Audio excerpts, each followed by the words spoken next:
గడిచిన వారంలో మనము ప్రారంభించినటువంటి అంశం ఏమిటి అనంటే, విశ్వాసి తప్పక తెలుసుకొనవలసిన సంగతులు. ఎవరు తెలుసుకొనవలసిన సంగతులు? విశ్వాసి. అందుకనే దైవజనుడైనటువంటి పౌలు గారు, అపోస్తలుడైనటువంటి పౌలు గారు, ఆయన వ్రాసినటువంటి 14 పత్రికల్లో ప్రాముఖ్యంగా 7 పత్రికలు ఎవరి కొరకు రాశారు? సంఘాలకు రాశారని మనము గడిచిన వారం విన్నాం. అయితే ఈ విషయాలు తెలియాలి, వారికి ఈ విషయాలు ఖచ్చితంగా తెలియాలి.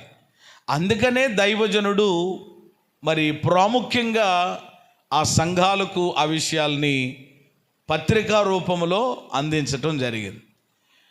అవి ఈరోజున్న దేవుని ప్రజలంగా ఆయన రక్తంతో కడగబడినటువంటి మనము కూడా తెలుసుకొనవలసినటువంటి వారమై ఉన్నాం. గనుకనే ప్రభు మనతో మాట్లాడుతూ ఈ విషయాల్ని మన దాకా తీసుకుని వస్తున్నారు.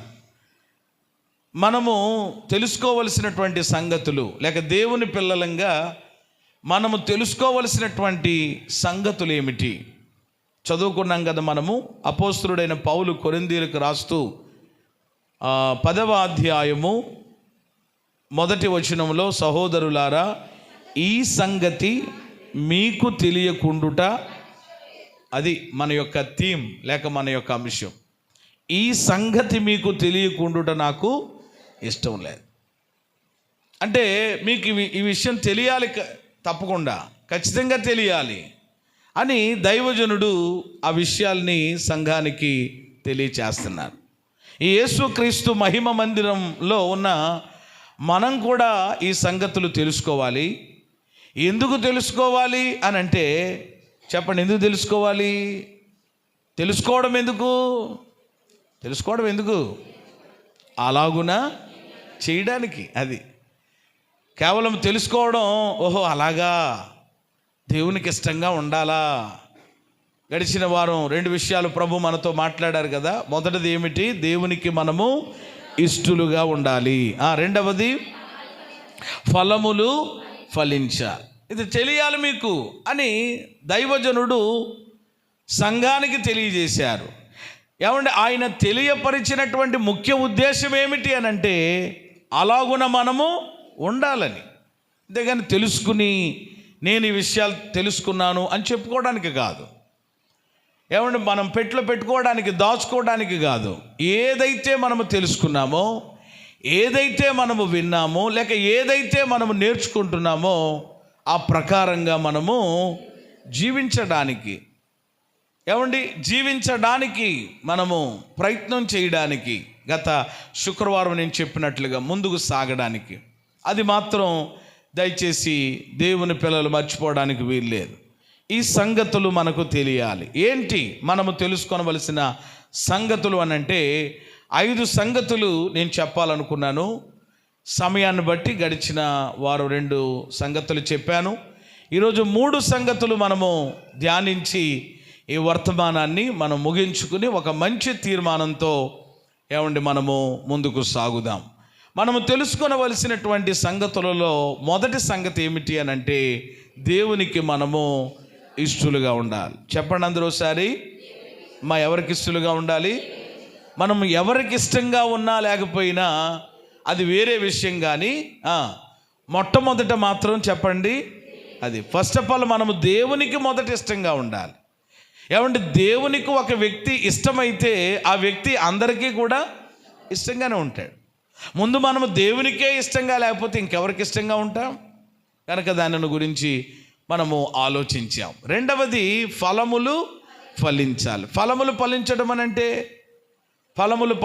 అనంటే దేవుని కొరకు ఆత్మలను కనాలి, సంపాదించాలి.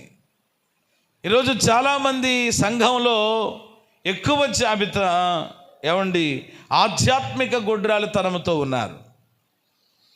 భౌతికంగా దేవుని కృపను బట్టి 2, 3, 4, 5 అలాగా కంటూ పోతున్నారు, కన్నారు, మంచిది. కానీ ఆధ్యాత్మికంగా నీవు కన్నా వ్యక్తి ఎవరైనా తెలుసా? నేను ఆధ్యాత్మికంగా ఇదిగో ఫలానా వ్యక్తిని నేను కన్నాను చెప్పుకోవడానికి ఎవరైనా ఉన్నారా? పౌలు గారు చెప్పుకోవడానికి చాలామంది ఉన్నారు.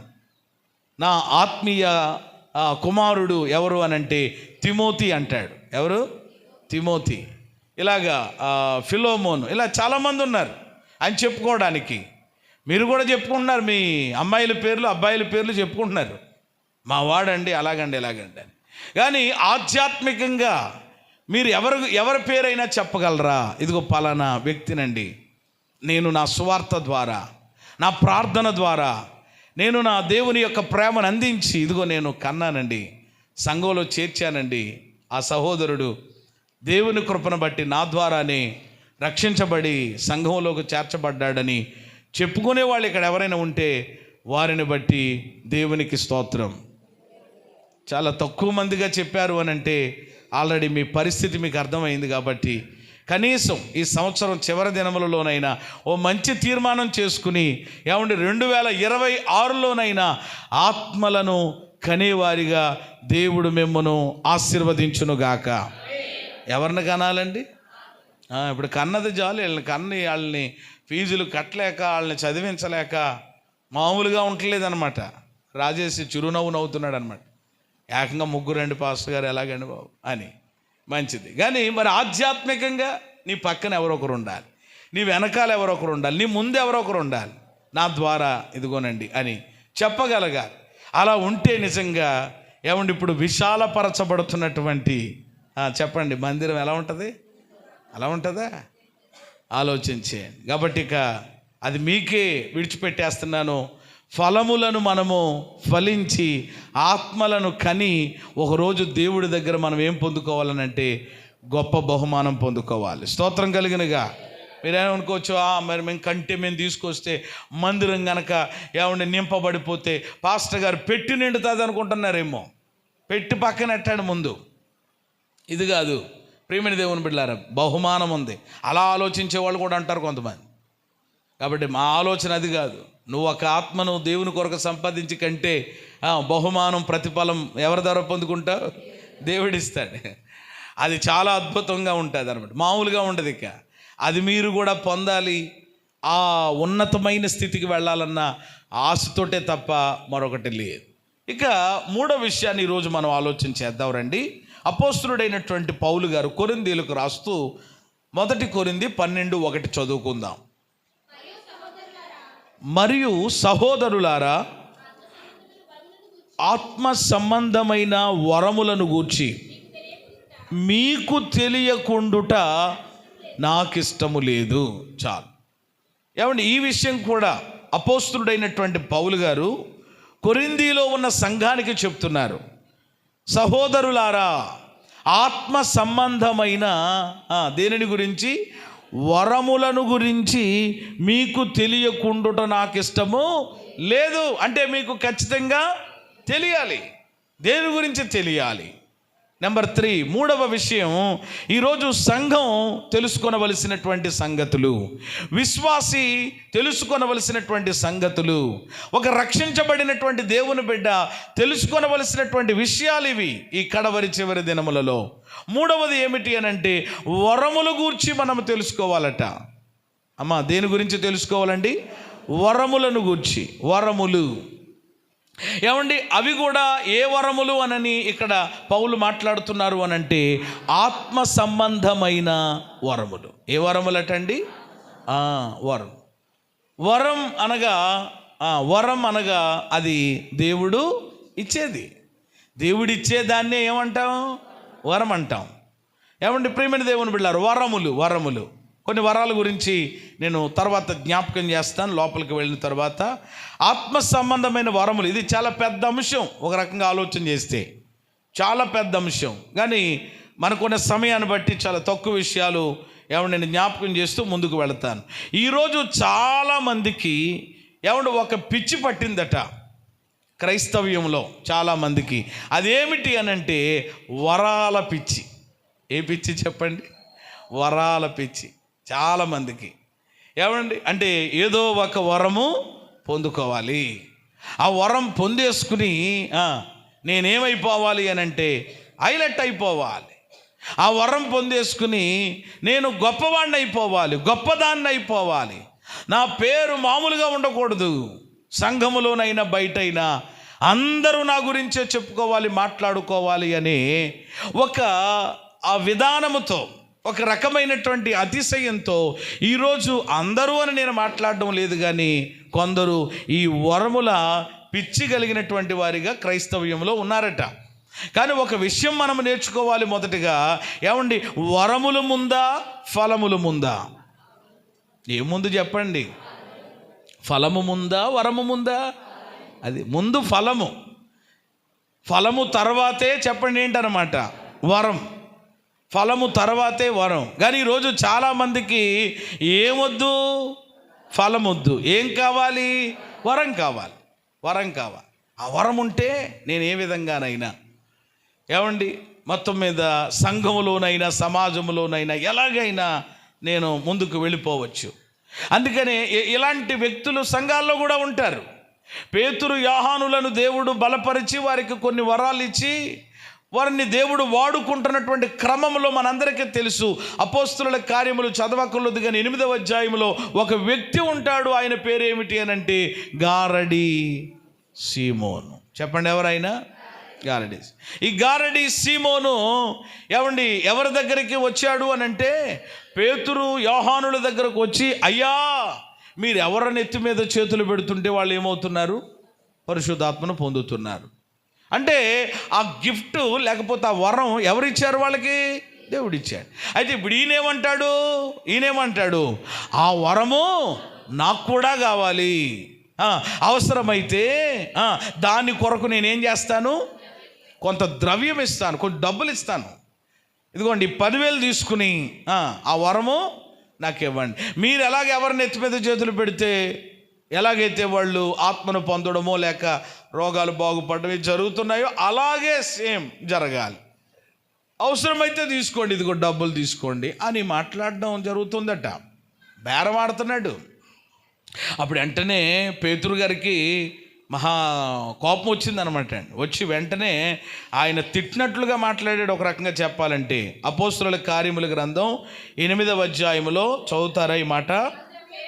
అంతట పేతురు, నీవు ద్రవ్యమిచ్చి దేవుని వరమును సంపాదించుకొందువని తలంచుకొనినందున నీ వెండి నీతో నశించునుగాక, నీ హృదయము దేవుని ఎదుట సరి అయినది కాదు గనుక ఈ కార్యమందు నీకు ఏమి లేవు.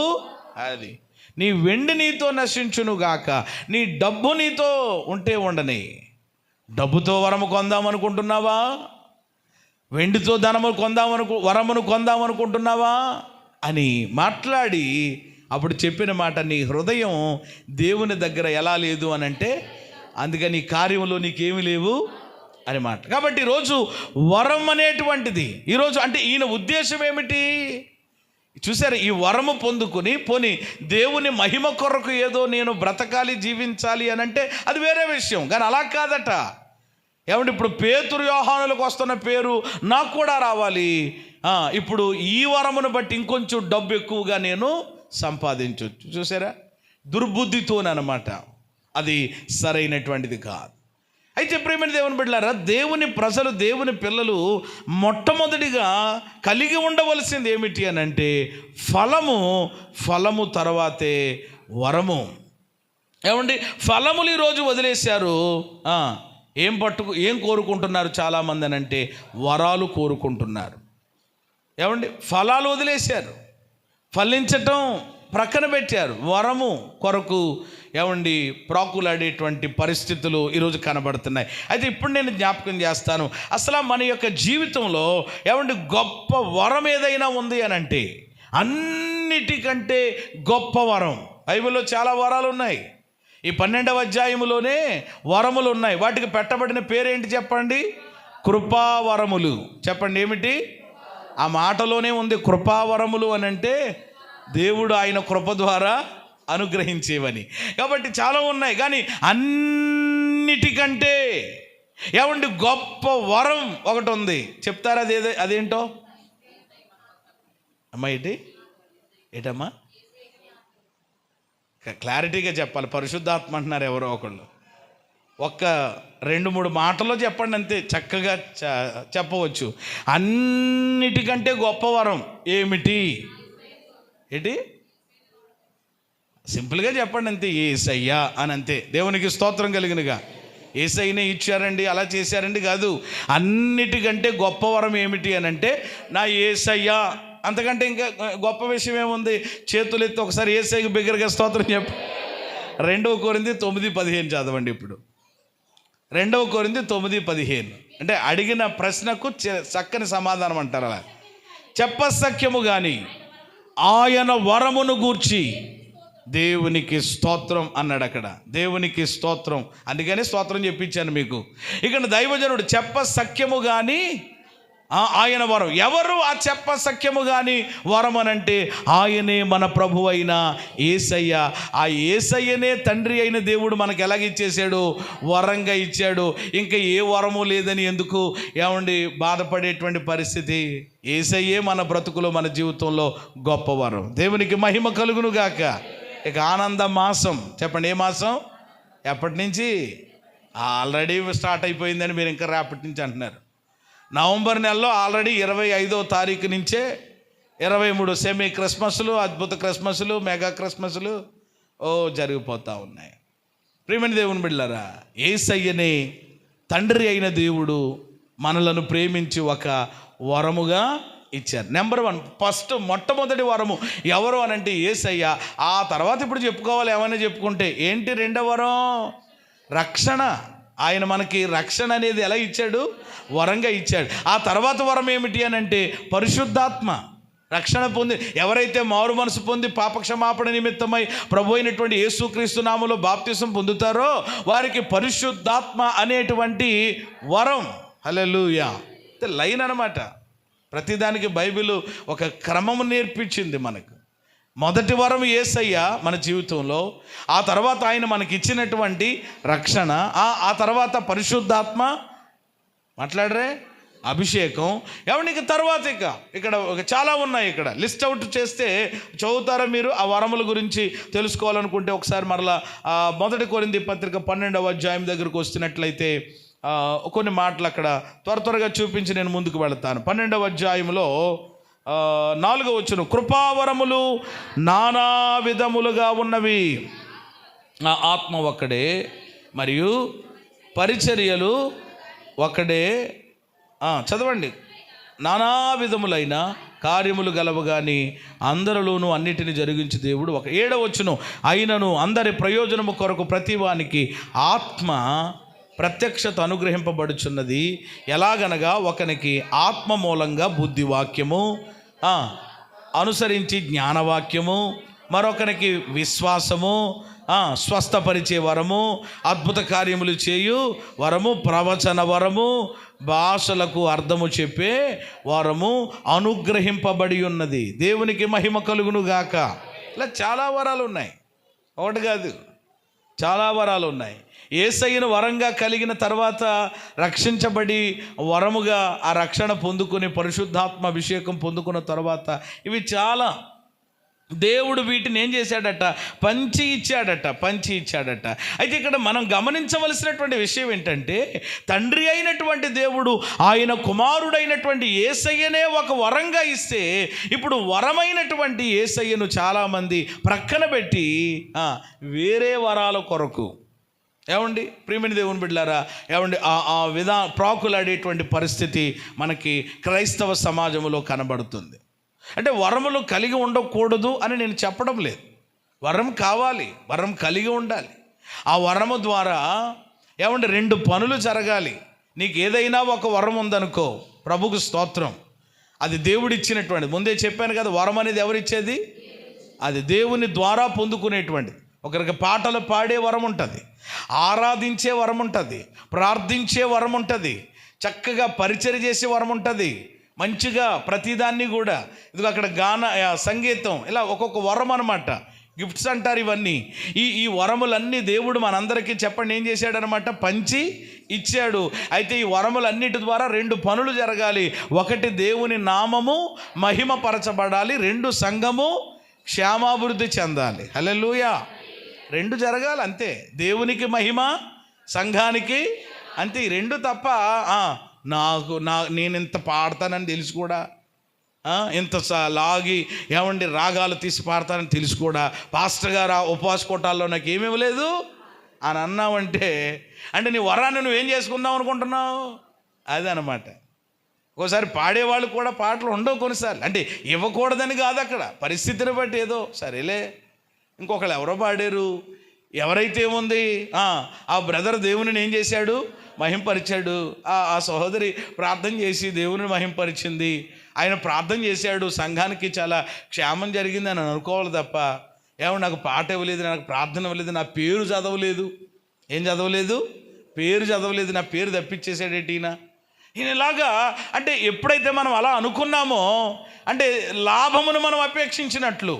ఏమంటే నా పని నేను చేశాను, దేవుడు నాకు ఇచ్చిన వరాన్ని ఉపయోగించాను, ప్రభువుకి మహిమ కలిగిందా లేదా, సంఘానికి అది చూసుకోవాలి. దేవునికి స్తోత్రం కలిగినగా వరము ద్వారా దేవునికి గ్లోరీ టు గాడ్, దేవునికి మహిమ, సంఘానికి ఈ రెండు జరిగాయి లేదో చూసుకోవాలి.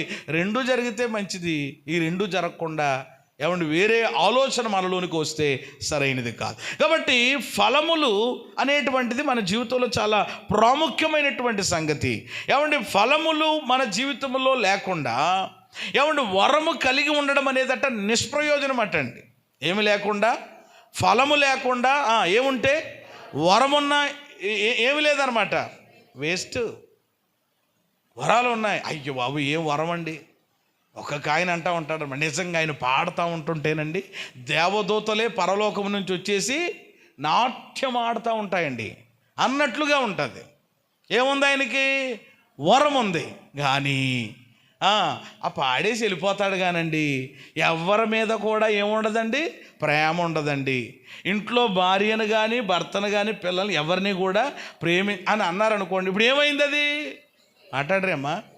అందుకని ఈరోజు ప్రియమైన దేవుని బిడ్డలు చాలామందిలో వరములు ఉన్నాయి. ఏమన్నా అద్భుతంగా ప్రార్థించగలరు, అద్భుతంగా పాడగలరు, అద్భుతంగా ప్రసంగించగలరు. ఏమన్నా మేమే ఇంకా సరిగా చెప్పలేమేమో, మైకిస్తే చాలా మామూలుగా ఉండదు. కానీ అంటే అది ఒక గిఫ్ట్, వరము. కానీ ఫలము లేకపోతే నిష్ప్రయోజనమే కదా. అందుకని ఏముండాలన్నమాట. అందుకనే ఫలాల గురించి దేవుడు రాయించాడు. ఆత్మ ఫలమేమనగా ఏంటంట? ఆత్మ ఫలమేమనగా చెప్పండి ఇప్పుడు. ఆత్మ ఫలమేమనగా ప్రేమ, సంతోషము, సమాధానము, దీర్ఘశాంతము, దయాళత్వము, మంచితనము, విశ్వాసము, సాత్వికము, ఆశ. ఎన్ని వచ్చినాయి? 9. ఈ 9లో ప్రియమైన దేవుని బిడ్డలారా ఏ ఒక్కటి లేకపోయినా, ప్రేమ నీలో లేకపోయినా, సమాధానం నీలో లేకపోయినా, దీర్ఘశాంతం మనలో లేకపోయినా, ఏమండి వరం ఉండి అది లేకపోతే ఏమండి ఏమాత్రం ఏమండి మన వరానికి ఏమీ లేదనమాట, ప్రయోజనం లేదు. ఈరోజు చాలామంది అందుకని దేవుని పిల్లల ముందు ఏం కలిగి ఉండాలని మనం ఇష్టపడాలి అని అంటే దేని గురించి తెలుసుకోవాలి. అందుకని ఇక్కడ దైవజనుడు కూడా ఏం మాట్లాడుతూ వచ్చాడు? ఆత్మ సంబంధమైన వరములను గూర్చి మీకు తెలియకుండుట ఇష్టం లేదు. తెలియాలి మీకు. ఎందుకు తెలియాలి అని అంటే ఏమండి ముందు మీరు ఫలములను ఫలించండి. ఏమండి ఫలములను ఫలించండి. ఆ తర్వాత వరము కలిగి అది ప్రభు మహిమ కొరకు వాడతారా? ఎస్, మంచిది, వాడండి. ఆత్మ ఫలములు 9. ఈ 9 మనం ఫలించి అప్పుడు మనం వరం అడిగామనుకోండి, దేవా ఈ ప్రేమ అనే ఫలాన్ని ఫలిస్తున్నానయ్యా, సంతోషం అనే ఫలాన్ని ఫలిస్తున్నానయ్యా, అయ్యా దీర్ఘశాంతం కలిగి ఉన్నానయ్యా, ఒక వరమే అయ్యా నాకు అని ప్రభువుని మీరు అడగండి. అప్పుడు ఇస్తారు.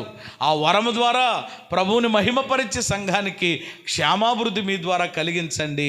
అది దేవునికి చాలా సంతోషం. కానీ ఏమండి మన జీవితంలో ఫలము లేకుండా వరము కలిగి ఉండడం ఏమాత్రము ప్రయోజనము లేదు. బైబిల్లో ఏమండి దావీదు జీవితాన్ని కనుక ఒకసారి ఆలోచన చేసామనుకో, దావీదు దేవుణ్ణి ఒక వరం అడిగాడట. ఏంటా వరం? ఏమండి 27వ కీర్తన 4వ చరణం, యెహోవా యొద్ద నేను ఒక వరమును అడిగి తిని అన్నాడు. ఏమడిగాడట? దావీదు దేవుణ్ణి వరం అడిగాడట. ఏంటా వరం అంటే, నా జీవితకాలం అంతయు దేవుని యొక్క మందిరంలో నేను నివసించాలని ఒక వరంగా కోరుకుంటున్నాను అన్నాడు. స్తోత్రం కలిగినగా. చూసారా, కొంతమంది ఏవేవో అడుగుతూ ఉంటారు వరాలు. కొంతమంది లేనిపోని వరాలు అడుగుతారు. ఏమండి ఏవేవో భౌతిక పరంగా అడుగుతూ ఉంటారు. వాళ్ళ ఏమంటే ఆశలు తీర్చుకోవడానికి అడుగుతారు. కానీ దావీదు అంటున్నాడు, దేవా ఒక్క వరం ఇయ్యయ్యా. ఏంటా వరం అంటే, నా జీవితాంతం నేను ఎక్కడుంటే చాలయ్యా, నీ సన్నిధిలో ఉంటే చాలు నాయన. చూసారా ఎంత అద్భుతమైనటువంటి ఏమంటే ఆశ భక్తుడు కలిగి ఉన్నాడో. కాబట్టి ఈ సంగతి మరిచిపోకండి, ఈ సంగతి మీకు తెలియాలి. అదేమిటి అని అంటే ఏమండి, వరములను గూర్చి మనము తెలుసుకోవాలి. అందుకని ఇక్కడ నేను ముగించి ముందుకు వెళతాను. ఏమండి, ఆత్మ సంబంధమైన వరములను గూర్చి మీకు తెలియకుండుట నాకు ఇష్టం లేదు. అంటే ఇక్కడ ఏమంటున్నాడు గమనించారా మీరు? ఆ వరములను గూర్చి ఏమండి తెలుసుకొనండి అన్నాడా, పొందుకోనండి అన్నాడా? తెలుసుకోమన్నాడా, పొందుకోండి అన్నాడా? అది ముందు తెలుసుకోండి మీరు. ఏమంటే వరములను గురించి మీరు తెలుసుకోండి అన్నాడు. ఏమంటే ముందు మన యొక్క ఆధ్యాత్మిక జీవితంలో ఫలమును మనం ఫలిస్తున్నామా లేదా, ఈ ఆత్మీయ ఫలాలు నవఫలాలు మనలో ఉన్నాయా లేదా చెక్ చేసుకుని వాటిని కలిగి అప్పుడు వరము పొందుకుని ఏమండి నిజంగా మనము దేవునిని ఘనపరచవచ్చు అనే విషయాన్ని తెలియజేస్తున్నాను. కాబట్టి ముందు ఫలము కలిగి ఉంటే తర్వాత మనము వరాన్ని దేవుని ద్వారా పొందుకోవచ్చు. దేవుడేమీ పక్షపాతి కాదు. ఏమన్నా అందరికి ఏం చేశాడట, వరాలని పంచి ఇచ్చాడు సమానంగా. మనం పంచడంలో ఎలాంటి పరిస్థితి ఉంటుంది? పంచమని ఒకవేళ మీకే ఇచ్చారనుకోండి, ఒక్కొక్కరు ఏం చేస్తారు? అందుకని బైబిల్ చెప్తుంది, రోమాపత్రికలో పంచిపెట్టేవాడు కూడా క్రిస్మస్ వస్తుంది కాబట్టి ముందుగానే తెలుసుకోండి మీరు. డిసెంబర్ వస్తుంది కాబట్టి పొద్దున్న సాయంత్రం మనకు పని ఉంటుంది అనమాట. పొద్దున్న టీలు, సాయంత్రం ఏమో టిఫిన్లు. పంచిపెట్టేవాడికి ఏ మనసు ఉండాలట? ఒక్కొక్కరు పంచిపెడతా ఉదాహరణ పలహారం పంచిపెడుతున్నారు అనుకోండి, వాళ్ళ పిల్లలు వచ్చారనుకోండి, గుప్పుడు ఏం చేస్తూ ఉంటారనమాట, కొంచెం ఇంకా అలాగ అదిమి పట్టి వాళ్ళు వచ్చేటప్పటికి వాళ్ళు ఎవరైనా కనపడితే, ఉదాహరణకి ఏదైనా కూర వడ్డిస్తున్నారనుకోండి, మొహం చూస్తారు. అందుకని ఎప్పుడు కూడా వడ్డిచ్చేటప్పుడు ఏం చూడకూడదట, మొహం చూడక ముందు ఎవరైతే ఉందో వడ్డించుకుపోవటమే.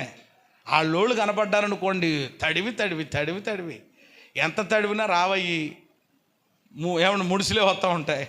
చూసారా, పంచిపెట్టేవాడికి ఏ మనసు ఉండాలట? శుద్ధ మనసు ఉండాలి. శుద్ధ మనసు ఎవరైతే నాకేంటి అనేలా. ఈరోజు దేవుడు పక్షపాతి కాడు. ఆయన పంచిపెట్టడంలో ఎలాంటి పరిస్థితి అంటే, మనుషులుగా మనలాంటి బుద్ధి దేవునికి ఉండదు. అందరికీ ఎలాగట?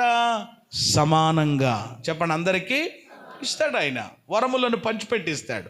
అయితే ప్రియమైన దేవుని బిడ్డలారా, ఆయన ఇస్తాడు. కానీ ముందు నీ జీవితంలో ఫలం అనేది ఏది? ఫలము లేని వరం నిష్ప్రయోజనం గనక ముందు ఏమండి మన జీవితంలో ఏమి కలిగి ఉందాం? ఫలములను కలిగి ఉందాం. ఆ తర్వాత ఆయన కృపను బట్టి వరములను పొందుకుని దేవునిని మహిమపరుస్తూ సంఘానికి క్షేమాభివృద్ధి కలిగిద్దాం. దేవునికి స్తోత్రం కలిగినగా.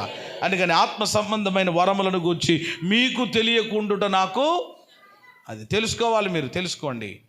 మూడవ విషయం వరములను గూర్చి. నాలుగవ విషయం దగ్గరికి కూడా మనం వెళదాం. అపోస్తలుడైన పౌలు కొరింథీయులకు రాస్తూ 4వ మాట కూడా చెప్పి త్వరగా నా మాటలు ముగిస్తాను. 2వ కొరింథీ 1:8 సహోదరులారా, ఆసియాలో మాకు తటస్థించిన శ్రమను గూర్చి మీకు తెలియకుండుట మాకిష్టము లేదు. చాలు. నేను చెప్పే ప్రతి మాట దగ్గర ఇది మాకిష్టం లేదు అనే మాట పౌలు గారు సంఘానికి చెప్పిన మాటలే. సంఘం అంటే ఎవరు? దేశం అంటే మట్టి కాదు, దేశం అంటే మనుషులు అన్నట్లుగా చెప్పండి. చర్చ్ అంటే చెప్పండి, ఇది గోడలు, స్తంభాలు, ప్యానలు కాదు. దేవుని ప్రజల సముదాయం, దేవుని బిడ్డల ఏమండి దేవుని ప్రజలంగా ఉన్న మనమే. అంటే ఈ విషయాలన్నీ ఎవరికి తెలియాలి? మనకు తెలియాలి. విశ్వాసి తప్పకుండా తెలుసుకోవాలి. ఏమంటే ప్రాముఖ్యంగా ఈ కడవరి దినాల్లో తెలుసుకోవాలి, ఈ చివరి దినాల్లో తెలుసుకోవాలి, ఈ అంచె దినాల్లో తెలుసుకోవాలి. అందుకనే మీకు తెలియకుండుట. చెప్పండి వెనకాల మాట. నాకు ఇష్టం లేదు. తెలియాలి, మీకు ఖచ్చితంగా తెలియాలి. తెలుసుకోండి. తెలుసుకోవట్లేదు. చాలామంది చెప్పేవాళ్ళు కూడా లేరు ఈరోజు. ఏమండి తెలియాలి. 4వ విషయం ఏమిటి అని అంటే, ఏమండి శ్రమను గూర్చి మీకు తెలియకుండుట మాకు ఇష్టం లేదు. సహోదరులారా, ఆసియాలో మాకు తటస్థించిన శ్రమ అంటున్నాడు. అంటే వీళ్ళ ఆసియాలో ఉన్నప్పుడు, దేవుని యొక్క పరిచర్యలో, సువార్త పరిచర్యలో ఉన్నప్పుడు వాళ్ళకి ఏమండి తటస్థించిందట? శ్రమ. చెప్పండి, ఏమి తటస్థించింది? శ్రమ. అందుకని ఇప్పుడు పౌలు గారు ఈ సంఘానికి పత్రిక రాస్తూ మాకు తటస్థించిన లేక మాకు సంభవించిన ఈ శ్రమలను గురించి మీకేమవ్వాలి? అది 4వ విషయం, శ్రమలను గూర్చి తెలుసుకోవాలి. 4వ విషయం ఏంటి చెప్పండి? సంఘం ఈరోజు శ్రమలను గురించి తెలుసుకోవాలి. విశ్వాసి శ్రమలను గురించి తెలుసుకోవాలి. ఇలా అంటున్నానని కాదు, కానీ ఈరోజు శ్రమలను గురించి బోధించే బోధకులు కూడా చాలామంది మాట్లాడరేమ్మా. మన రీసెంట్గా ఒక బ్రదర్ వస్తూ ఉంటారు మన సహవాసానికి, మందిరానికి ఆయా సమయాల్లో. ఆయనతో అలా మాట్లాడుతుంటున్నప్పుడు ఆయన గమనించినటువంటి విషయం అన్నమాట. పాస్టర్ గారు, మీరు నిర్మోహమాటంగా మాట్లాడతారు, మీరు ఖచ్చితంగా మాట్లాడతారు, నేను ఆల్రెడీ గమనిస్తున్నాను వాక్యంలో. అందుకనే గోమాలు కొంతమంది చెప్పండి ఏమవ్వలేకపోతున్నారు, రాలేకపోతున్నారు, జీర్ణించుకోలేకపోతున్నారు అన్నట్లుగా ఆయనకు అర్థమైపోయింది అనమాట. అయినా కానీ ఆయన వాక్యం యొక్క గొప్పతనం ఏంటో ఆయన గుర్తించాడు, గ్రహించాడు. కాబట్టి ప్రియమైనది, ఆ సత్యమైనటువంటి వాక్యం పట్ల ఆసక్తి కలిగి ఆయన కొనసాగింప చేస్తూ ఉన్నాడు. యేసు ప్రభుల వారే ఈ భూమి మీద ఉన్నప్పుడు ఆయన ఎలాంటి బోధకుడు అనంటే, ఆయనతో నేనేదో పోల్చుకుంటున్నానని కాదు, కానీ ఆయన ఏమీ లేని బోధకుడు అనంట, మొహమాటము లేని. యేసయ్య దగ్గరికి మరి చాలామంది వచ్చారు, వెంబడించారు. కానీ అందులో కొంతమంది అన్నారంట, ఇది చాలా కఠినమైన మాట. ఓపెన్ అవ్వలేదు. కొంతమంది ఓపెన్ అవ్వరు, సణుక్కునే వాళ్ళు ఉంటారు అక్కడిక్కడ. వాళ్ళకి మొహం మీద ముందుకు వచ్చి మాట్లాడడం రాదు. ఇది చాలా కఠినమైన మాట అమ్మా, ఇలాగైతే ఎలా కుదురుతుంది మనకి, ఇలాగైతే ఎక్కడికి వస్తాం అంటున్నారట.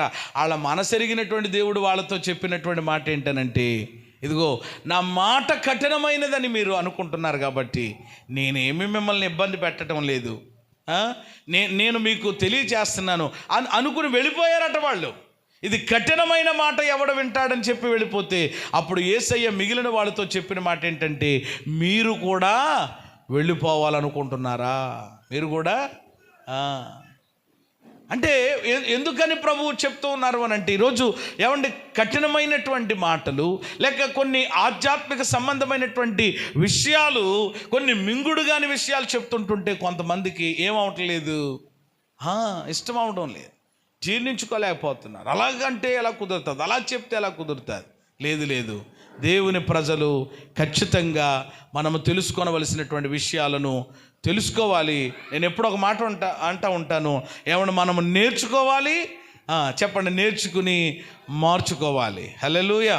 క్రైస్తవ జీవితం అంటేనే నేర్చుకుంటూ, చెప్పండి, మార్చుకుంటూ ముందుకు వెళ్ళేది. రాత్రిలో రాత్రి ఎవరు పరిశుద్ధులైపోరు. రాత్రిలో రాత్రి ఎవరు పరలోకము ఎక్కి మనమేం వెళ్ళిపోము.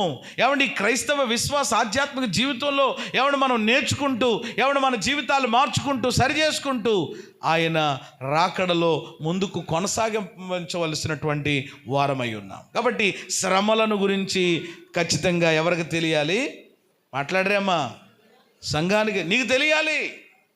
ఒక రకంగా చెప్పాలంటే నీకు తెలియాలి, విశ్వాసకి తెలియాలి, మనకు తెలియాలి. ఈరోజు శ్రమలను గురించి మనం ఎందుకు శ్రమలను గురించి తెలుసుకోవాలో కొన్ని మాటలు చెప్పి నేను చాలా ముందుకు వెళ్ళే ప్రయత్నం చేస్తాను. ఈరోజు అందరూ దీవెనల గురించి మాట్లాడుతూ ఉన్నారు.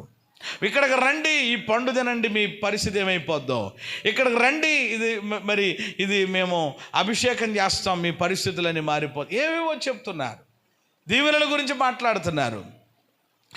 అవే చాలామందికి నచ్చుతున్నాయి. బ్రతుకును మార్చుకో, జీవితాన్ని మార్చుకో, ఎంతకాలం అలా ఉంటావనంటే అది చాలా కష్టమైపోతుంది చాలామందికి. ఎలాగా? కుదరదు కదా. కాబట్టి తెలుసుకోవాలి. ప్రభువైన యేసయ్యే సాక్షాత్తు ఈ భూమి మీద ఉన్నప్పుడు శ్రమను గురించి ఆయన మాట్లాడారు. యోహాను సువార్త 16:33. యోహాను సువార్త 16:33. నా యందు మీకు సమాధానము కలగాలని మాటలు చెప్తున్నాను, లోకములో మీకు శ్రమ కలుగును. లోకములో మీకు ఏం కలుగుతాయి? అయినను మీరు ధైర్యం తెచ్చుకోండి, లోకమును నేను జయించాను. ఎంత అద్భుతమైన విషయం. యేసయ్య చెప్తున్నారు, లోకములో మీకు ఏం కలుగుతాయి చెప్పండి. ఇప్పుడు మనం లోకములో ఉన్నామా, పరలోకములో ఉన్నామా? లోకములోనే ఉన్నాం కాబట్టి ఏమొస్తాయి? అది శ్రమలు మనకు రాకపోతే ఇంకెవరికి వస్తాయండి? ప్రియమైన దేవుని బిడ్డలారా, శ్రమలు ఈరోజు చాలామంది దేవుడు నన్ను చాలా శ్రమ పెట్టేస్తున్నాడండి, దేవుణ్ణి నమ్ముకున్నాను కానీ అన్నీ నాకేంటండి? శ్రమలండి. యేసయ్య చెప్తున్నారు, వస్తాయి. అయితే అలాగని చెప్పి మీరు భయపడకండి, అలాగని చెప్పి మీరు బెదిరిపోకండి. లోకములో శ్రమ కలుగుద్ది, అయినను మీరు ఏం తెచ్చుకోండి? లోకాన్ని నేనేం చేశాను అంటే ఆ శ్రమలో దేవుడు మనకేమిస్తాడు? జయమిస్తాడు. హల్లెలూయా. శ్రమ కలిగిందని చెప్పి ఆ శ్రమలో మనం ఏదో అయిపోతామని కాదు. పరిశుద్ధ గ్రంథంలో భక్తులకి కూడా ఏమొచ్చినాయి? యోబుకి ఏమొచ్చినాయి? కొంతమంది యోబులా ఫీల్ అయిపోతారని కొంతమంది. ఒక ఆయన అంటున్నాడు, యోబుకు వచ్చిన శ్రమలన్నీ నాకు వచ్చేసినాయి అండి అన్నాడు. అసలు నువ్వు యోబు గ్రంథం చదివామని అడిగాను నేను. యోబు అని పేరు పెట్టుకుని జోబులు కొట్టేస్తారటండి ఒక్కొక్కళ్ళు. ఏమంటే పేరు ఉంటుంది కానీ పేరులో ఏముండదు, మరి ఆ జీవితం ఉండదు అనమాట. యోబు గురించి మాట్లాడుతూ యోబు కట్టిన శ్రమలన్నీ దేవుడు పెట్టేశాడండి. లేదు బాబు, సరిగ్గా చదివిన తర్వాత మాట్లాడు. ఒకే రోజు 10 మంది పిల్లలు ఏమైపోయారు? చనిపోయారు. ఒకే రోజు ఆస్తి అంతా ఏమైపోయింది? ఇలా చెప్తూ ఉంటుంటే అప్పుడు అయ్యో బాబు, కాదండి బాబు, తప్పైపోయిందండి బాబు, పొరపాటులో మాట్లాడేశాను అంటున్నాడు. మళ్ళీ చూసారా, యోబుకి శ్రమలు వచ్చినాయి కానీ శ్రమలు అతన్ని ఏం చేయలేదన్నమాట, నాశనం చేయలేదు. వచ్చినాయి, అన్నీ పోయినాయి. కానీ ఏం పోయాయో మొదటి అధ్యాయం అంతా పోయింది అన్నట్లుగా ఉంటుంది. కానీ ఆఖరి అధ్యాయం చదివారా మీరు? ఎంత పోయిందో అంత తిరిగి 2 అంతలుగా తిరిగి దేవుడు అనుగ్రహింప చరిత్రలోనే ఒక గొప్ప భక్తుడిగా దేవుడు ఆయనను నిలబెట్టాడు. స్తోత్రం కలుగునుగా. శ్రమలు వచ్చినాయి అని చెప్పి ఏమండి, భక్తులను దేవుడు ఎవరిని విడిచిపెట్టలేదండి. షడ్రక మేషక అబేద్నెగోలకు కూడా ఏమొచ్చింది? అగ్ని లాంటి శ్రమ. కానీ దేవుడు ఆ శ్రమలో వాళ్ళను విడిచిపెట్టలేదు. ఏమంటే దానియేలు ఎందులోకి వెళ్ళాడు? సింహాల శ్రమ. కానీ అతడు ఏమవ్వలేదు చెప్పండి? సింహాలకి ఆహారం కానివ్వలేదు. కాబట్టి శ్రమలు వస్తాయి. ఎలా ఉండాలి? ధైర్యంగా. ఆ శ్రమలో దేవుడు తిరిగి మనకేమిస్తాడు? కాబట్టి యేసయ్య చెప్పారు శ్రమలు వస్తాయని. అపోస్తలుల కార్యములు 16:22లో ఇలాంటి మాటలు చాలా ప్రాముఖ్యమైన మాటలు అన్నమాట. అవి గుర్తుపెట్టుకోవాల్సిన బండ గుర్తులుగా ఉండాలి, కంఠత్వాక్యాలు అయిపోవాలి మనకి. 16:22లో అనేక శ్రమలు అనుభవించిన మీదట దేవుని రాజ్యములో మనం ప్రవేశిస్తామంట. ఎప్పుడు ప్రవేశం? పరలోక ప్రవేశం ఎప్పుడండి? ఇవాళ రక్షణ పొందాను రేపు వెళ్ళిపోతానని అనుకోవడం కాదట. అనేక శ్రమలు అనుభవించిన మీదట. అంటే శ్రమల తర్వాతే చెప్పండి ఏంటనమాట? పరలోక ప్రవేశం. ఏ ప్రవేశం అది? అనేక శ్రమలు అనుభవించిన తర్వాత ఆయన రాజ్యంలో మనం ప్రవేశించగలుగుతామని ఏమండి శిష్యులను దృఢపరిచి, విశ్వాసములో దృఢపరిచి ఏమండి మరి అపోస్తులు ఏమండి దేని గురించి ప్రకటన చేశారు? శ్రమల గురించి. మొదటి మాటగా చెప్పాను ఏమండి, శ్రమల గురించి ఎవరు చెప్పారు? యేసయ్య. రెండవదిగా ఎవరు చెప్తున్నారు? అపోస్తులు లేక ఆయన శిష్యులు. 2వ కొరింథీ పత్రిక 4:8 చదవండి. పౌలు గారు ఏమన్నారో 2వ కొరింథీ 4:8.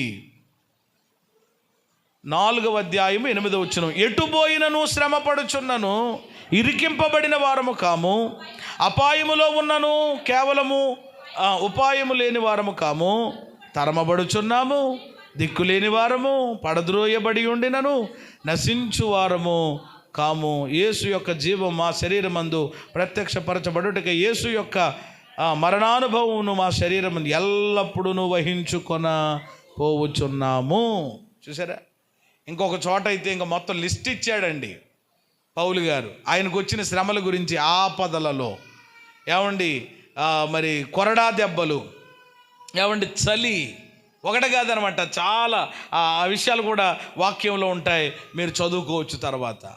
అంటే ఇది పౌలు గారి యొక్క అనుభవం అన్నమాట. అంటే పౌలు గారు కూడా ఏమండి ఆయన యొక్క ఏమండి జీవితంలో లేక పరిచర్యలో చెప్పండి ఏమి అనుభవించాడు అని అంటే శ్రమల గుండా. అంటే ఇక్కడ అంటున్నాడు చూసారా, ఎటు పోయినను శ్రమ పడుతున్నా. ఎలా పోయినా ఏంటంట? శ్రమ అంట. చాలామంది అంటారు చూడండి, ముందు నొయ్య మాట్లాడరేమ్మా, వెనకాల గొయ్య అన్నట్లుగా. అంటే ఎటు వెళ్ళినా శ్రమే, ఇరికించబడుతున్నాం, కొట్టబడ్డారట, చాలా ఇబ్బందులు పడ్డారు.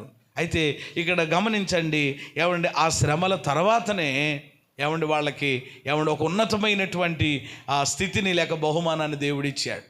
ఈరోజు చాలామంది పరిచర్యను ఈ పరిస్థితులు చూస్తున్నప్పుడు చాలామంది అనుకుంటారనమాట, అంటే కొత్త వారికి తెలియనటువంటి వారు ఉంటారు కదా, వాళ్ళు చాలా అద్భుతంగా నిర్మించారండి, కట్టారండి, చాలా ఇదిగా ఉంది. అంటే ఇప్పుడు కనబడే పరిస్థితులు మరి కనబడుతున్నాయి కానీ ఇప్పుడు కళ్ళ ముందు, కానీ దీని వెనకాల ఉన్న శ్రమ ఏ విధంగా, దీని యొక్క ప్రారంభం చాలామందికి తెలియదు.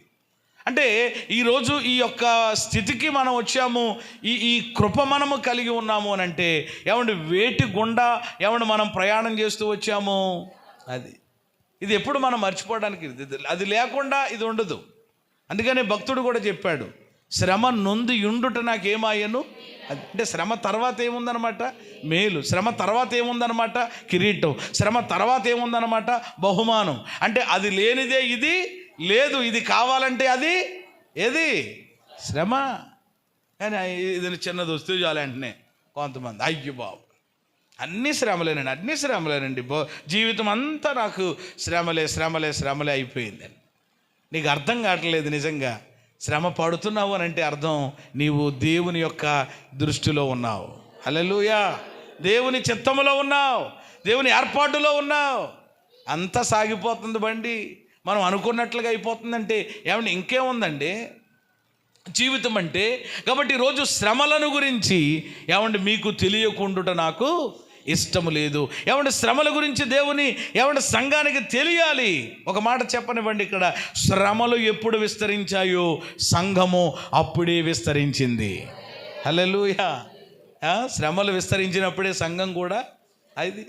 ఈరోజు ప్రియమైనది, సంఘం విస్తరించాలన్నా కుటుంబంగా నీ యొక్క ఆధ్యాత్మిక స్థితి కానీ ఆర్థిక పరిస్థితులు కానీ అవి విస్తరించబడాలన్నా వేటిగుండా ప్రయాణం చేయాలన్నమాట. అది మంచిది నీకు. అంతేగాని చాలామంది ఏమనుకుంటున్నారంటే శ్రమ నాకొద్దు, తీసేయి, తోసేయి, తొక్కేయి, లేకుండా చేసేయి, అయితే నీకు వద్దా ఇంకా బహుమానం కిరీటం తర్వాత మేలు వద్దా. అంతే ఈరోజు నీ కళ్ళకి కనబడుతున్నటువంటి శ్రమనే చూస్తున్నావు. ఒక మాట చెప్పి నేను ముందుకెళ్తాను. 2 కొరింథీ 4:18 చదవండి. ఎందులోనే 4:18లో శ్రమ గురించి ఎలా మాట్లాడుతున్నాడు చూడండి. ఆయన క్షణమాత్రముండు మా చులకని శ్రమ కొరకు అంతకంతకు ఎక్కువగా నిత్యమైన మహిమ భారమును కలుగు చేయుచున్నది.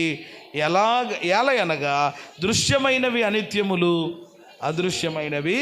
అది చూసారా, శ్రమను ఎలా పోల్చాడు ఇక్కడ, చులకనిది అన్నాడు. శ్రమ ఎలాంటిదట, కానీ నీకు మాత్రం ఎలా కనపడుతుంది అనమాట. ఒక ఆయన ఎలాగన్నాడట, పెళ్లి సంబంధానికి వెళితే మొత్తం మీద పెళ్లి చూపులు జరుగుతాయి కదా, పెళ్లి చూపులు కూర్చోబెడతా ఉంటారు. కూర్చోబెడితే మొత్తం మీద పెళ్లి కొడుకు కూడా కూర్చున్నాడు, పెళ్లి కూతురు తీసుకొచ్చి అక్కడ కూర్చోబెట్టారు. ఇప్పుడు వెంటనే అంటున్నారట, చూడండి అని పెళ్లి కొడుకుని, చూడు అమ్మాయిని చూడు అని అంటే ఆల్రెడీ అంతకుముందు వెళ్ళి చూశారనమాట. ఆల్రెడీ చూస్తారు కదా, కొంచెం ఎలాగైనా ఆ పెళ్లి చూపులకి వెళ్ళేటప్పటికి అబ్బాయికైనా అమ్మాయికైనా ఫస్ట్ కాబట్టి ఖచ్చితంగా ఆ బిడియం భయం ఇవన్నీ ఉంటాయన్నమాట. ఖచ్చితంగా ఆల్రెడీ వెళ్ళి చూసేసి ఓరు బాబోయ్ అమ్మాయి ఎలాగుందేట్రా బాబు, మా వాడికి ఇది 12వ సంబంధం, మళ్ళీ ఇలాంటిది దొరికిందంటే నేను మాట్లాడుకుంటే ఓరోసారి చూడరా అని అంటే మొత్తం మీద కళ్ళెత్తి చూశాడు. చూసేటప్పటికి ఎవరికి పక్కన ఉన్న వాళ్ళకి సరిగా నచ్చట్లేదు. ఖచ్చితంగా ఈడు కూడా ఏం చెప్తాడు, నచ్చట్లేదని చెప్తే మొత్తం మీద వెళ్ళిపోదాంలో వాళ్ళు ఇట్ని ఏమనుంటే తినేసి అనేసి అనుకుంటుంటుంటే ఈడు చూసి వెంటనే అమ్మాయి నాకు చాలా అన్నాడట. వెంటనే ఇదేట్రా బాబు అని అంటుంటే అప్పుడు వెంటనే అంటున్నాడంట, నా కళ్ళతో చూడండి.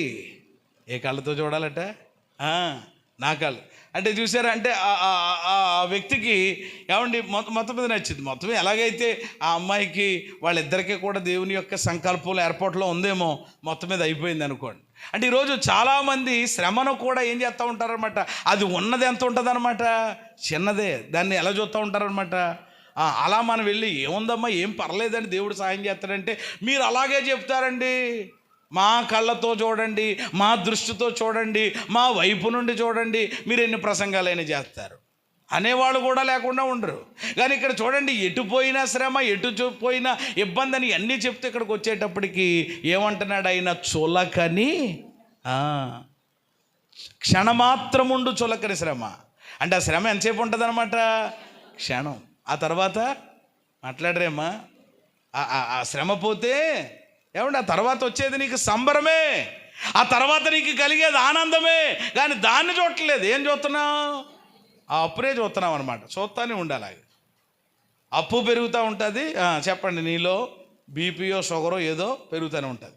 కాబట్టి ఈరోజు దేవుని పిల్లలు చెప్పండి, క్షణమాత్రం ఉండు చులకని శ్రమ కాదు, ఆ తర్వాత దేవుడు చేయనై ఉన్న మహా అద్భుతమును చూడగలగాలి. చేతులెత్తి స్తోత్రం చెప్పండి. ఆ దృష్టి మనకు ఉండాలండి. ఈరోజు దాన్నే అంటారు ఏ దృష్టి అని? ఏ దృష్టి అని? కొంతమందికి అంట దూరదృష్టి అంటారంట. దూరదృష్టి కాదు ఏమండి, దైవ దృష్టి. ఏమండి, దేవుని యొక్క దృష్టిని మనము కలిగి ఉండాలి. ఏమండి, అది చూడగలగాలి. అందుకని అక్కడ మాట్లాడాడు అనమాట. ఎలా అనగా దృశ్యమైనవి అనిత్యములు, అదృశ్యమైనవి నిత్యములు. చూడగలగాలి విశ్వాసంతో.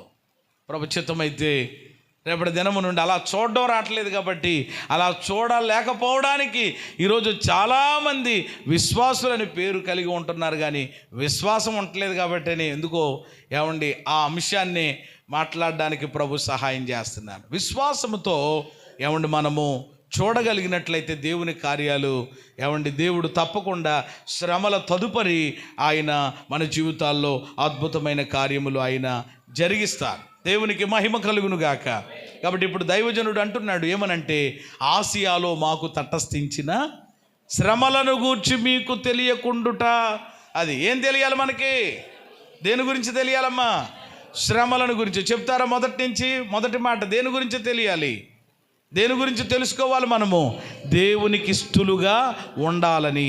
2 ఫలములు ఫలించాలి. 3 వరములను గూర్చి. 4వది చివరి మాట చెప్పి ప్రార్థన చేస్తాను. తెస్సలోనికు రాసిన పత్రిక అపోస్తలుడైన పౌలు మొదటి తెస్సలోనికు రాసిన పత్రిక 4:13 సహోదరులారా, నిరీక్షణ లేని ఇతరుల వలె మీరు దుఃఖపడకుండు నిమిత్తము నిద్రించుచున్న వారిని గూర్చి మీకు తెలియకుండుట నాకిష్టము లేదు. చాలు, మీకు తెలియకుండుట నాకిష్టము లేదు. ఈ వాక్యం చాలాసార్లు ఇక్కడ చదవం మనం. చాలా ఈ మాట చదివితేనే కూడా చాలామందికి ఒక రకమైనటువంటి విధానం ఉంటుంది. కానీ తెలియాలి, ఈరోజు తెలుసుకోవాలి దేవుని పిల్లలు. అందుకని ఇక్కడ చాలా పర్టికులర్గా ఆయన మాట్లాడుతూ ఏమండి, ఇది మీకు తెలియకుండుట మాకిష్టము లేదు. ఏంటిది తెలియాలి? దేని గురించి మనం తెలుసుకోవాలి? చివరి మాట నేను చెప్పి ప్రార్థన చేస్తాను. ఈరోజు దేవుని ప్రజలంగా దేవుని ఏమంటే రక్తము చేత కడగబడి విశ్వాస గృహములోనికి చేర్చబడి ఉన్నటువంటి మనము ఎలాంటి వారము, ఎటువంటి ప్రజలంగా మనం ఉన్నామో తెలియాలి. ఏమండి, మనము ఎలాంటి ప్రజలం? ఈ మాటలను బట్టి మీరు అర్థం చేసుకుంటే చెప్పండి, మనం ఏ ప్రజలం అనంటే నిరీక్షణ ప్రజలం. చెప్పండి, ఏ ప్రజలం? నిరీక్షణ జనులం మనం. నిరీక్షణ జనులం మనం. ఏమండి, ఇక్కడ 5వ విషయం ఏమిటి అనంటే నిరీక్షణను గూర్చి తెలుసుకోవాలి. దేనిని గూర్చి తెలుసుకోవాలి? అందుకని 13వ వచనంలో అన్నాడు, సహోదరులారా నిరీక్షణ లేని ఇతరులు అన్నాడు. ఎవరట? నిరీక్షణ లేని ఇతరులు అన్నాడు. అంటే ఈరోజు ప్రియమైన దేవుని బిడ్డలారా, నిరీక్షణ లేని ఏమండి వారి పరిస్థితి వేరు. నిరీక్షణ లేని వారు ఎక్కడున్నారు? లోకములో ఉన్నారు. ఏమండి, ఇప్పుడు మనం ఏమి కలిగిన ప్రజలము? నిరీక్షణ కలిగిన వారము. నిరీక్షణ లేని వారి పరిస్థితి వేరు. ఏమండి, మన స్థితి, మన పరిస్థితి వేరు. ఏమండి, ఈరోజు మనకేముంది అని అంటే నిరీక్షణ ఉంది. దేనిని గూర్చిన నిరీక్షణ? దేనిని గూర్చి? ఇక్కడ పాయింట్ని కనుక మనం ఆలోచన చేస్తే ఏమండి, రాకడను గురించి అది ఏమండి తర్వాత విషయం అయితే ఇక్కడున్న సందర్భాన్ని బట్టి ఏమండి దేని విషయంలో ఏమండి ఎవరి విషయంలో మనము ఏమండి నిరీక్షణ కలిగి ఉన్నాము అని అంటే ఏమండి దైనందిన జీవితంలో వింటున్నారా, ఈ దైనందిన జీవితంలో ఈ ఆధ్యాత్మిక ప్రయాణంలో మనం కొనసాగుతూ ఉండగా ఏమండి మన కుటుంబములో కొందరిని మనము ఏమండి ఆయా సమయాలలో సందర్భాలలో కోల్పోవలసి వస్తుంది. కొంతమందిని మనము పోగొట్టుకోవలసి వస్తుంది. అది ఎవరైనా కావచ్చు. అది ప్రియమైన దేవుని బిడ్డలారా తల్లి అయినా తండ్రి అయినా, అది ప్రియమైన దేవుని బిడ్డలారా ఎవరైనా భార్య అయినా భర్త అయినా ఎవరైనప్పటికీ కూడా ఏమండి ఈ ఈ బంధాలు ఏవైతే ఉన్నాయో ఏమండి తల్లిదండ్రుల బంధం, అన్నదమ్ముల బంధం, బిడ్డల బంధం, భార్యాభర్తల బంధం, ఈ బంధాలు ఎన్నైతే ఉన్నాయో ఈ బంధములు ఏది కూడా చెప్పండి ఏం కాదనమాట. ఏదో ఒక రోజు నాడు ఈ బంధం చెప్పండి ఏమవుతుంది, ఈ లోకపరంగా కట్ అవుతుంది, విడిపోవలసి వస్తుంది, వేరైపోవలసి వస్తుంది. కొందరిని కొన్నిసార్లు మనం ఏమైపోవలసి వస్తుంది అంటే కోల్పోవలసి వస్తుంది. కోల్పోతాం. కోల్పోయినా చెప్పండి మనం ఏమి కలిగి ఉన్నాము, నిరీక్షణ కలిగి ఉన్నాం. చెప్పండి ఏం కలిగి ఉన్నాం, నిరీక్షణ కలిగి. ఏమండి ఏంటా నిరీక్షణ అంటే ఏమండి ఈరోజు మనము ఎవరినైతే మన యొక్క ఫ్యామిలీలో మన కుటుంబంలో ఏమండి ఏ వ్యక్తినైతే మనము కోల్పోయామో ఒకరోజు ఖచ్చితంగా వారిని పరలోకములో కలుసుకుంటాం, వారిని చూస్తాం అనేది ఏంటంటారు దాన్ని, నిరీక్షణ. నిరీక్షణ అంటేనే ఏంటి చెప్పండి, ఎదురు చూడడం. నిరీక్షణ అంటేనే ఆశాభావం అంటారు. ఇంకా చెప్పాలంటే తెలుగు తర్జుమాలో ఆశాభావం. ఒక ఆశాభావం మనకు ఉంది. అదేంటంటే ఇదిగో నేను ఒకరోజు నాడు ఈ భూమి మీద కోల్పోయాను, ఈ భూమి మీద ఒకవేళ ఇది అయ్యింది కానీ ఒకరోజు తప్పకుండా మా తల్లిని నేను కలుసుకుంటాను, నేను చూస్తాను మా అమ్మని, మా డాడీని నేను చూస్తాను, లేకపోతే ఫలానా వాళ్ళని నేను చూస్తాను, ఫలానా వాళ్ళని చూస్తాను. అంటే ఈరోజు ఏం కలిగి ఉన్నాం మనము, అది. అందుకని ఎక్కువ చెప్పండి మనం ఏం చేయమన్నమాట, ఎవరినైనా కోల్పోయినా అంటే బాధ లేదని కాదు, మాట్లాడరేమ్మా బాధ లేదని కాదు, ఉంటుంది కానీ ఎక్కువ కొనసాగింప చెయ్యం. అదే లోకంలో ఉన్నవాళ్ళు చూడండి, ఒక్కొక్క వ్యక్తిని కోల్పోయినప్పుడు సంవత్సరాలు చెప్పండి ఇంక ఎలా ఉంటారనమాట, ఇక మామూలుగా చాలా విచారంతో. ఈ మధ్యకాలంలో అవి కూడా సరిగా ఉండడం లేదనుకోండి, డ్రామా ఏడుపులు అయిపోయినాయి. ఆ కాసేపు ఏదో ఏడడం, తర్వాత తీసుకెళ్ళిపోయారు, గొడవలు ఎదురా బాబు ఇక అనే పరిస్థితి వచ్చేసింది అనుకోండి. కానీ ఈరోజు లోకంలో చాలామంది కొందరు వ్యక్తులు కోల్పోయినప్పుడు వాళ్ళకు కూడా తినకుండా ఏమి తాగకుండా చాలా ఒక రకంగా మానసికంగా ఏమండి బలహీనులైపోయి డిప్రెషన్లోకి వెళ్ళిపోయినటువంటి వాళ్ళు కూడా చాలామంది ఉన్నారు. అయితే వాళ్ళకి ఏమి లేని కారణం చేత అలాగ అయిపోయారు. మరి మనకేముంది, అది ఈరోజు నిరీక్షణ ఉంది. నిజంగా నమ్మితేనంట, అందుకని 14వ వచనం ఒకసారి చదవండి. యేసు మృతి పొంది తిరిగి లేచెనని మనము నమ్మిన ఎడలా అదే ప్రకారము యేసునందు నిద్రించిన వారిని దేవుడు ఆయనతో కూడా వెంట పెట్టుకుని, అది ఎవరైతే ఏమండి యేసయ్యను నమ్మి ఏమండి ఆయన ఎలాగైతే యేసయ్య మృతి పొంది తిరిగి లేచారో ఏమండి మనం కూడా అలా నమ్మినప్పుడు అదే ప్రకారం యేసునందు నిద్రించిన వారు ఎవరినందు, అందుకనే ప్రభువునందు అనే మాట ఉంటుంది అనమాట. ఎవరైతే క్రీస్తులో ఏమండి నిద్రిస్తారో ఏమండి వారు తప్పకుండా ఏం చేయబడతారు, తిరిగి లేపబడతారు. అలాంటి నిరీక్షణ ఉన్నప్పుడు చెప్పండి మనలో ఏముండదు అనమాట, దుఃఖము ఉండదు, విచారము ఉండదు. ఏమండి అది లేనప్పుడే ఏమండి ఇంకా ఏడుస్తూ 365 రోజులు అలాగే ఆ దుఃఖముఖులై ఉంటారు. ఏమంటే ఆ వేదనతో ఉంటారు. కాబట్టి ఈరోజు కొంతమంది ఏమంటే అలా మరిచిపోకుండా ఉంటారట. దేవుని పిల్లలు కూడా బయట వాళ్ళ సంగతి వదిలిపెట్టేస్తే లోపల ఉన్నటువంటి వాళ్ళ విషయం గురించి ఆలోచన చేస్తే ఎవరినైనా కోల్పోయినప్పుడు కూడా ఎన్ని ప్రసంగాలు చేసి ఎన్ని వాక్యాలు చెప్పి అసలు ఆదరణ కూడికి కూడా పెట్టడం దాని సందర్భంగా ఏర్పాటు చేస్తూ ఉంటారు. ఇవన్నీ జరిగినా కానీ కొంతమంది ఇంకా వాళ్ళనే తలంచుకుంటూ ఏమంటే దాని గురించే ఆలోచన చేస్తూ అయ్యో వాళ్ళు ఇంకొంతకాలం ఉంటే బాగుండేమో, ఇంకా ఇలాగే జరిగింది ఏంటి, ఇలా జరిగింది ఏంటి అని మాట్లాడుతూ ఏమంటే వాళ్ళ జ్ఞాపకాలతో అలాగే ఉంటే ఒక రకంగా చెప్పాలి అని అంటే ఏమంటే అలాంటి పరిస్థితి ఎవరైతే కలిగి ఉన్నారో వాళ్ళు దేవుని నట్టండి అవమానపరిచినట్లు లెక్కట.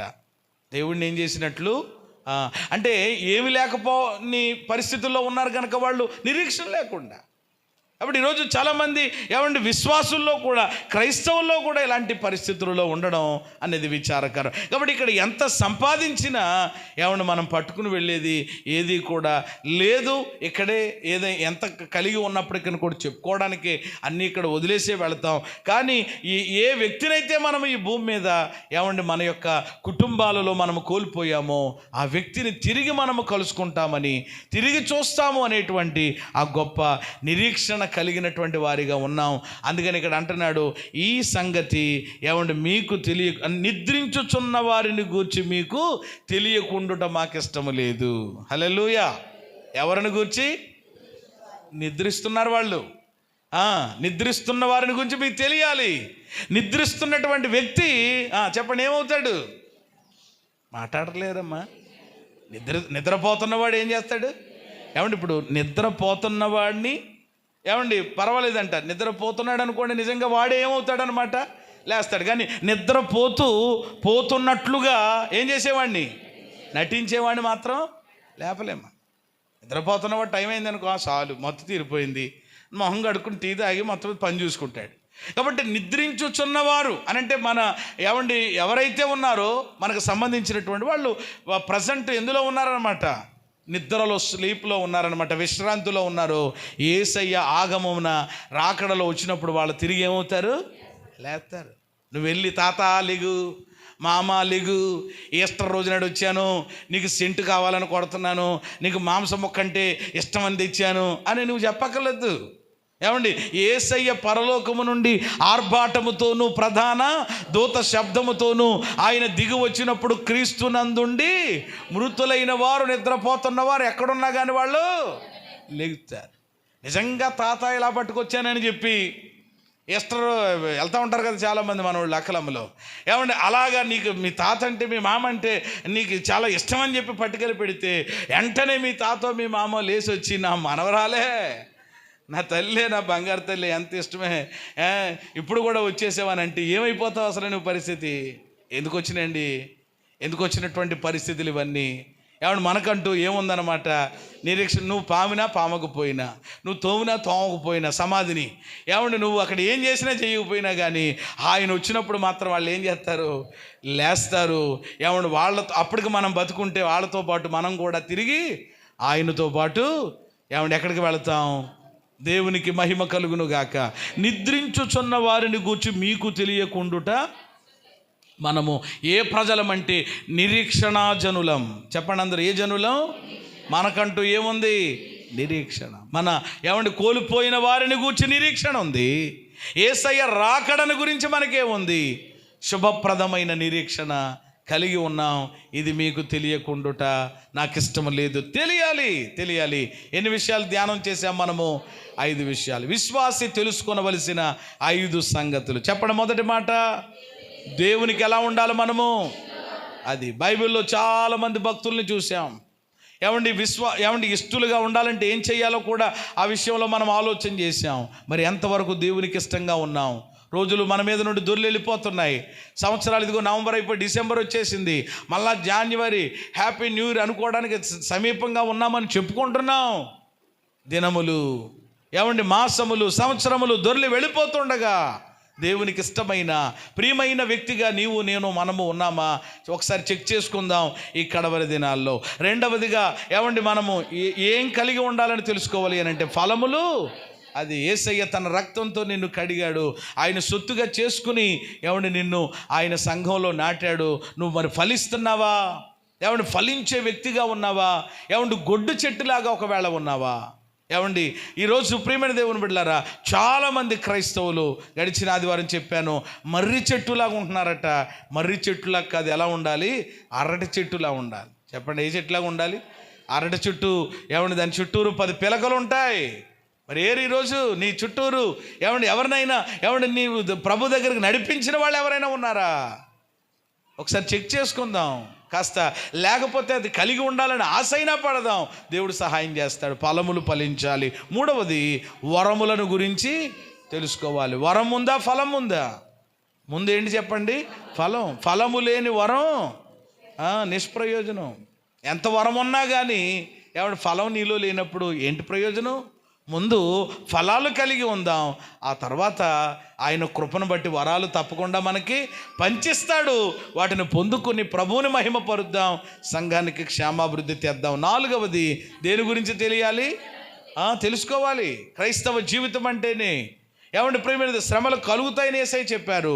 శ్రమల తర్వాతే పరలోకమని శిష్యులు చెప్పారు. ఎటుపోయినా మాకు శ్రమే కలుగుతుందని పౌలు గారు ఆయన అనుభవంలో నుండి చెప్పాడు.